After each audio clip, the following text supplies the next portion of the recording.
በአንድ ወቅት ክርስቲያኖች ወደ ማህተማ ጋንዲ ይመጡና ስለ ክርስትና እምነት ምን ታስባለህ ብለው ይጠይቁታል። ማህተማ ጋንዲም እንዲህ ብሎ መለሰ፣ ክርስትና እምነታችሁ ደስ ባይለኝም ክርስቶሳችሁን ግን ወደዋለሁ አለ። አሁን ማህተማ ጋንዲ የመለሰው መልስ ግራም ያጋባ ይመስላል። ማህተማ ጋንዲ እያለ ያለው ነገር ግን አንድ ነው። ሙስሊም የሆነ ነብዩ መሐመድን መምሰል አለበት፣ ክርስቲያን የሆነ ክርስቶስን መምሰል አለበት፣ ቡዲስት የሆነም ቡህዳን መምሰል አለበት፣ ሂንዱይዝምን የሚከተልም ክሪሽናን መምሰል አለበት እያለ ነው። ለዚህ ነው ብዙ ጊዜ ማህተማ ጋንዲ ከዚህ ኢንስቲትዩሽን ከተባለው ነገር ወይንም ደግሞ ከተቋሙ ራቅ እያላችሁ እውነታውን ብቻ ፈልጉ ሲለን የነበረው። ይህም ማለት ምን ማለት ነው ካላችሁ አንድን እውነታ ኦርጋናይዜሽን ወይንም ተቋም ካረጋችሁት እውነታውን እያጣ ይሄዳል ማለት ነው። የሰው ልጅ በተለያዩ እምነቶች ታስሮ የዚህ እምነት ተከታይ ነኝ እያለ ግን የምርም ያ እምነት የሚያስተምረውን ነገር መሆን ሳይችል የቀረው በዚህ ምክንያት ነው። የሰው ልጅ ትክክለኛ ኃይሉ ትክክለኛ አቅሙ በራሱ ውስጥ እንደሆነ ልብ ስላላለ ነው። ስለዚህ አሁን ዛሬ ፈጣሪ እንዴት እንደሚያስብ እንመለከታለን። ፈጣሪ የሚባለው ቃል በራሱ አሻሚ እንዳይሆንባችሁ ዩኒቨርስ ብዬ ላወራም እችላለሁ። የምንም አይነት እምነት ተከታይ ብትሆኑ ስፒሪቹዋሊቲ እና ሪሊጅን ይለያያል። መንፈሳዊነትና ሃይማኖት የተለያዩ ነገሮች ናቸው። ስለዚህ ዩኒቨርስ ወይንም ደግሞ የምናመልከው የትኛውም አይነት ፈጣሪ ብለን የምንጠራው ነገር የራሱ የሆነ የአስተሳሰብ ስርዓት ወይንም ደግሞ መንገድ አለው። ያ ማለትም ደግሞ የፈጣሪ ሳይኮሎጂ ብለን ልንጠራው እንችላለን። ምክንያቱም ደግሞ እሱ በራሱ ኢንተለጀንስ ነው ማለት ነው። አሁን ላይ እኛ ፈጣሪ ብለን የምንጠራው ክርስቶስ የምንለው ወይንም ደግሞ አላህ የምንለው ቡድሃ ወይንም ደግሞ ክሪሽና ብለን የምንጠራው አምላክ ብለን ያሰብነው ነገር እንዳለ ኢንፊኒት ኢንተለጀንስ ነው። የሁሉም ነገር መጀመሪያና መጨረሻ አይደለ? ኢንፊኒት ሶርስ ብለን እንይዘዋለን። ማለትም ደግሞ የማያልቅ ምንጭ። ታዲያ ሁላችንም ከዚህ ምንጭ ከተገኘን ይሄ ምንጭ እንዴት እንደሚያስብና በምን አይነት ስርዓት ውስጥ እንደሚሄድ ካላወቅን ሁሌም ቢሆን አንድ እርምጃ ወደ ኋላ እየዘገየን የምንቀር ሰዎች እንሆናለን ማለት ነው። የሰው ልጅ በዚህ ምድር ላይ የሚፈልገውን ነገር ለማግኘት ከፈለገ መጀመሪያ ከፈጣሪ ጋር ትክክለኛው ቦታ ላይ መገኘት መቻል አለበት። ያ ማለትም ደግሞ ፈጣሪ እንደሚያስበው ማሰብ መቻል አለበት። ሩሚ አንድ የሚታወቅበት አባባል አለው። እናንተ ውቅያኖስ ውስጥ ያላችሁ ጠብታ ሳትሆኑ ውቅያኖሱ እንዳለ በአንድ ጠብታ ውስጥ ናችሁ ይላል። የሄርሜቲክ የመጀመሪያውን ፕሪንሲፕል ብትመለከቱት as within as without ይላል። በውስጥ እንዳለ ሁሉ በውጭም አለ ማለት ነው። as above so below እንደማለትም ነው። በሰማይ እንዳለ ሁሉ በምድርም ይሆናል ማለት ነው። ይህ ማለት ምን ማለት ነው? እዚህ ትልቅ የምትባለው ዩኒቨርስ ውስጥ አጽናፈ ሰማያዋን ስንመለከት ምናልባትም ከኛ የራቀችና ትልቅ ነገር ብትመስልም የዛች ቁራጭ ማይክሮኮዝም ነን ማለት ነው። በሌላ አባባል ሁሉም ፈጠራ በአጠቃላይ ፈጣሪ ቢሆን የፈጣሪ ትንሿ መገለጫኛ ነን። ማለትም ደግሞ ፈጣሪ በእኛ ውስጥ ተመስሏል። ተፈጥሮን እንኳን ብታዩት የዚህ ምሳሌ ምልክት ነች። ማለትም ደግሞ አዘባብ ሰው ብለው የሚለውን ፕሪንሲፕል ታመለክተናለች። አንድ ትልቅ ዛፍን ብትመለከቱ ከላይ ቅርንጫፎቹን ታያላችሁ። ከመሬት ስርም ያለውን ነገር ብትመለከቱ ስሩን ብታዩት ልክ እንደ ላይኛው ሁሉ ትልቅና ሰፊ ነው። ተፈጥሮ ብለን የምናስባት ነገር እንዳለ የኛ ትላልቅ ቨርዥኖች ናቸው ማለት ትችላላችሁ። የሰውን ልጅ አይን ተመልክታችሁ ጋላክሲ ውስጥ ያለው ኔቢዩላ ብትመለከቱት ተመሳሳይ ነገር ነው። ያኛውም አይን ነው የሚመስለው። ስለዚህ ምናልባትም ሩሚ የተናገረው ነገር የምርም ትክክል ይሆናል። ውቅያኖስ ውስጥ ያለን አንዲት ጠብታ ሳንሆን ውቅያኖሱ በአንዲት ጠብታ ውስጥ ነን። ስለዚህ እኛ የአጽናፈ ሰማይ ወይንም ደግሞ የዩኒቨርሷ አሊያም የፈጣሪ ትንሽዬዋ መገለጫ ከሆነን ትንሿ ቨርዥን ከሆነን የራሳችንን ሳይኮሎጂ በደንብ አድርገን አወቅን ማለት የዩኒቨርሱን ወይንም ደግሞ የፈጣሪን ማሰራር አወቅን ማለት ነው። እቺ ምድር እኛ እንደሆነው የሆነችልን የምትሄድ ከሆነ የኛ ነጸብራቅ የምትሆንልን ከሆነ የኛም አመለካከት ልክ የሷ አመለካከት ነው ማለት ነው። ግሪክ ውስጥ አንድ የሚባል አባባል ነበር፣ ራሳችሁን እወቁና ሁሉንም ታውቃላችሁ ይባላል። አዘባብ ሰው ብሎ እንደማለት ነው። በሰማይም እንዳለ በምድርም አለ ማለት ነው። እናንተ የሰማዩ ምልክት ከሆናችሁ ወይንም ደግሞ አምሳያ ከሆናችሁ እናንተ ራሳችሁን አወቃችሁ ማለት የሰማዩን ማወቃችሁት ማለት ነው እንደማለት ነው። ምክንያቱም እቺ ዓለም አጽናፈ ሰማያዋ ወይንም ደግሞ ተፈጥሮ በአጠቃላይ ከናንተ ጋር አንድ ነች። ምንም የሚነጥላት ነገር የለም። ስለዚህ አሁን እኛ ስለ ራሳችን የበለጠ ለማወቅ ነው የምንሞክረው። ብዙ አይነት ሳይኮሎጂካል ፌኖሜናዎች አሉ። ከነዛም መካከል የመጀመሪያውን እንመልከት እስቲ። የመጀመሪያው ሳይኮሎጂካል ፌኖሜና ኮግኒቲቭ ዲሶናንስ ይባላል። አንድ ሰው ከሚያምነው ነገር ጋር የሚቃረን ማንኛውንም አይነት መረጃ ሲያገኝ ከዛ መረጃ ጋር ራሱን አያስማማም ወይንም ደግሞ አላምንም ይላል። ለምን ካላችሁ መጀመሪያ ያ ሰው ያምነው የነበረው ነገር እምነት ነው አይደለ? ራሱ በዛ እውነት ያምናል። ይሄን ነገር እንደ እውነት ይቆጥራል። ያ እምነቱ የነበረው ነገር ደግሞ በጊዜያቶች ቆይታ ወደ አይደንቲቲ ወይንም ወደ ማንነቱ እየተለወጡ ይመጣሉ። ታዲያ መጀመሪያ እምነቱ ብቻ የነበረው ነገር አሁን ማንነቱ ሆኗል ማለት ነው። ስለዚህ አሁን ያንን የሚያምነውን ነገር መታችሁ ትክክል አይደለም ስትሉት ማንነታችሁን አታክ ያረጋችሁበት ነው። ማንነቱ ላይ ጥያቄ ምልክት አነሳችሁበት ማለት ነው። የዛኔ ነው እናንተን ልክ እንደ ጠላት እየተመለከታችሁ የሚመጣው። አንዳንድ የእግር ኳስ ክለብ ደጋፊዎችን የምትመለከቷቸው እነሱ የሚደግፉትን የስፖርት ክለብ ሄዳችሁ ይሄ ክለብ የማይረባ ነው ብትሏቸው ምን ያህል ዲፌንሲቭ እንደሚሆኑ ምን ያህል ማንነታቸውን ያጠቃችሁ እስኪመስላቸው ድረስ እንደሚሰማቸው ትመለከታላችሁ። ያም የሆነው ለምንድን ነው ካላችሁ እምነታቸው አይደንቲቲያቸው ስለሆነ ነው። ሌላ በጣም ቀላል ምሳሌ እንመልከት ካልን ማንኛውንም ክርስቲያን ነኝ ብሎ የሚያስብን ሰው ሄዳችሁ ክርስትና ትክክለኛው ሃይማኖት አይደለም፣ ትክክለኛው እምነት ሌላ ነው ብላችሁ የሆነ ሌላ እምነት ብትጠሩበት ማንነቱ የተጠቃ ነው የሚመስለው። ምክንያቱም ሲያድግ ጀምሮ ከልጅነቱ ጀምሮ ይዞት የመጣው እውነታ ብሎ ያሰበው እምነቱ ነው። እምነቱም ደግሞ አድጎ ማንነቱ ሆኖበታል። ስለዚህ እምነቱን በተናገራችሁበት ቁጥር እሱ ሁሌም ቢሆን እየተሰማው የሚመጣው ማንነቱን ስለነካችሁበት ይሆናል ማለት ነው። ኮግኒቲቭ ዲሶናንስ ማለት ይህ ማለት ነው። በቃ አንድ ሰው የሚያምነውን ነገር ትክክል እንዳልሆነ በማስረጃም ብታሳዩት የድሮ እምነቱን የሚያስተው ምንም ነገር የለም። ያንን የድሮ እምነቱን እንደ እውነታ ይዞት ይሄዳል። እናንተ ያነሳችሁትንም ሐሳብ ሙሉ ለሙሉ ኢግኖር ያደርጋችኋል ማለት ነው። አሁን ታዲያ እኛ ኮግኒቲቭ ዲሶናንስ የሚባል ሳይኮሎጂካል ፌኖሜና አለን ብያችኋለሁ። የሰው ልጅ እንደዚህ የሚያስብ ከሆነ ደግሞ ተፈጥሮም በዚህ መንገድ ታስባለች ብለን መናገር እንችላለን። ምክንያቱም ቅድም ያነሳውላችሁ መርህ ምን ይላል? አዘባብ ሰው ብሎ በሰማይ እንዳለ በምድር ይሆናል፣ በውጪ እንዳለ በውስጥ ይሆናል። ቅድም ባነሳናቸው ኤግዛምፕሎች መሰረት ማለት ነው። የሰው ልጅ ታዲያ ሁለት አይነት ፍሪኩዌንሲዎች አሉት። የድሮ ፍሪኩዌንሲው፣ ሁለተኛው ፍሪኩዌንሲ ደግሞ መሄድ የሚፈልግበት ፍሪኩዌንሲ ወይንም ደግሞ የሚፈልገው ህይወት ያለበት ፍሪኩዌንሲ። ሁለት እግር አለኝ ተብሎ ሁለት ዛፍ አይወጣም ይባላል አይደለ? በአንድ ጊዜ ሁለት ቦታ ላይ መገኘት አትችሉም። ይህም ማለት በአንድ ጊዜ አንድ ኮንሽስነስ ላይ ብቻ ነው ልትንቀሳቀሱ የምትችሉት። ስለዚህ የድሮ ፍሪኩዌንሲያችሁ ከሆነ የድሮ ፍሪኩዌንሲያችሁ ነው፣ አዲሱም ከሆነ አዲሱ ነው። ሁለቱም ላይ ልትሄዱ አትችሉም። ታዲያ እናንተ የምትፈልጉት ህይወት የተለየ ህይወት ስለሆነ አዲስ ፍሪኩዌንሲም ስለሚጠይቅ አዲስ ማንነታችሁን ለመገንባት ብላችሁ ወደዛ አዲስ ፍሪኩዌንሲ ስትሄዱ ሰውነታችሁ፣ ተፈጥሮ በአጠቃላይ ያንን አንኮምፎርታብል የሆነ እውነታ እየተመለከቱ ይመጣሉ። ለዚህ ነው የሚጠቅሙንን ለእድገታችን የሚረዱንን ነገሮች ለማድረግ ስንሞክር ነገሮች በጣም ከባድ የሚሆኑብን። ይቺ ዓለም ተፈጥሮ ኮንሽስነስ በአጠቃላይ ትክክለኛው ቦታ ላይ እንዳልሆነን አድርጎ ነው የሚያስበው። ለዛ ነው ከዛች ካለንበት ቦታ አንስቶ ወደ ድሮ ቦታ ላይ መልሰን የሚሞክረው።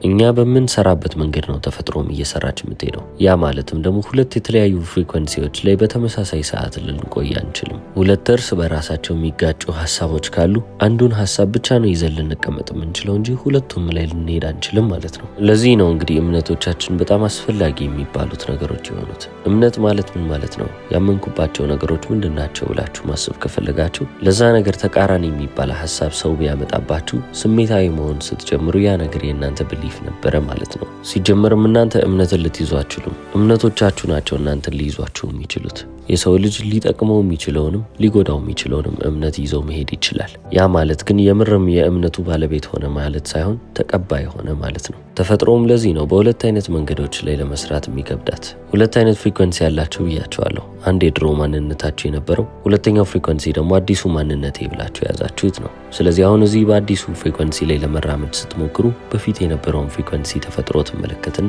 እንዴት ነው ሁለቱም አይጋጩም ወይ ብላ ግራ መጋባት ውስጥ ትገባለች። ለምን ካላችሁ ደግሞ ይሄንን አዲሱን ፍሪኩዌንሲ አክሰፕት እስክታደርግ ድረስ ልክ እናንተ አዲስ ሐሳብን እስክትቀበሉ ጊዜ እንደሚፈጅባችሁ ሁሉ እሷም ጊዜ ይፈጅባታል።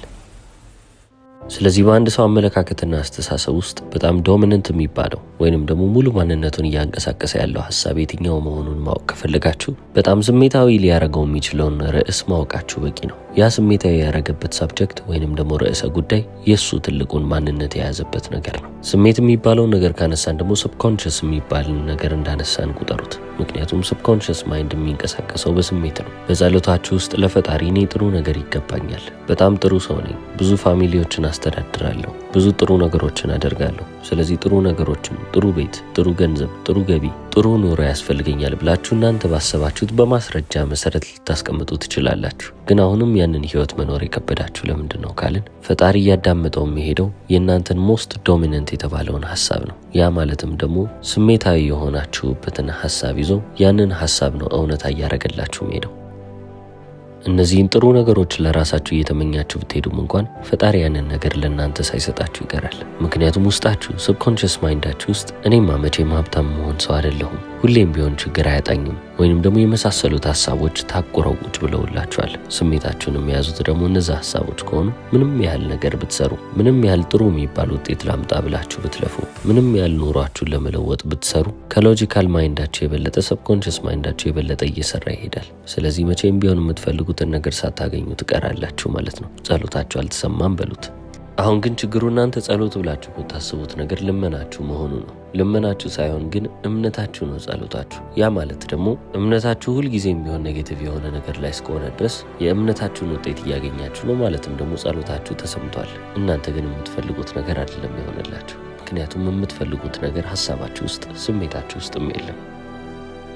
ታዲያ አሁን የምትፈልጉትን ነገር ወይንም ደግሞ የምትፈልጉትን ህይወት እምነታችሁ ማድረግ ከፈለጋችሁ ምን ማድረግ ነው ያለባችሁ? ቅድም ያልነውን ነገር እንደግመዋለን። ነገር ግን መስመሩን ብቻ ነው የምንቀይረው። ይህ ማለት ምን ማለት ነው? አሁን ያላችሁ የራሳችሁ የሆነ ፍሪኩዌንሲ ያላችሁ፣ ያ ማለትም ኤነርጂያችሁን ማለት ነው። ይህንን ኤነርጂያችሁን ወደፊት ህይወታችሁ ታዞሩታላችሁ። የምትፈልጉትን ህይወት ታስቡና ሐሳባችሁን፣ ትኩረታችሁን ሙሉ ለሙሉ እዛ ላይ ታደርጋላችሁ። ሁሉም ነገር በትኩረት ነው የሚጀምረው ብያችኋለሁ። ስለዚህ ትኩረታችሁና ሐሳባችሁ እዛ ላይ የሆነ በቀረ ቁጥር የበለጠ ስሜትን እየጨመራችሁበት ትመጣላችሁ። አሁን ከሚሰማችሁ ስሜት የበለጠ ስሜት እዛ የወደፊት ህይወታችሁ ላይ የሚሰማችሁ ከሆነ ያ ነገር የእናንተ ሪያሊቲ እየሆነ ይሄዳል። ይህ ማለት ምን ማለት ነው? ለምሳሌ እናንተ አሁን ችግር ላይ ናችሁ ልበል። አብዛኛው ስሜታችሁ ያለው እዚህ ችግራችሁ ላይ ከሆነ ሁሌም ቢሆን በችግር ህይወታችሁ ውስጥ መቀጠላችሁ ነው። ነገር ግን ችግሩን አልፋችሁ ጥሩ ቀን እንደሚመጣ እያሰባችሁ በምስጋና ውስጥ በደስታ ውስጥ አይምሯችሁ እንደምንም እያስገደዳችሁ እንዲቀመጥ ካደረጋችሁት ያ የምትፈልጉት የደስታና የመትረፍረፍ ህይወት ይመጣል ነው ማለት።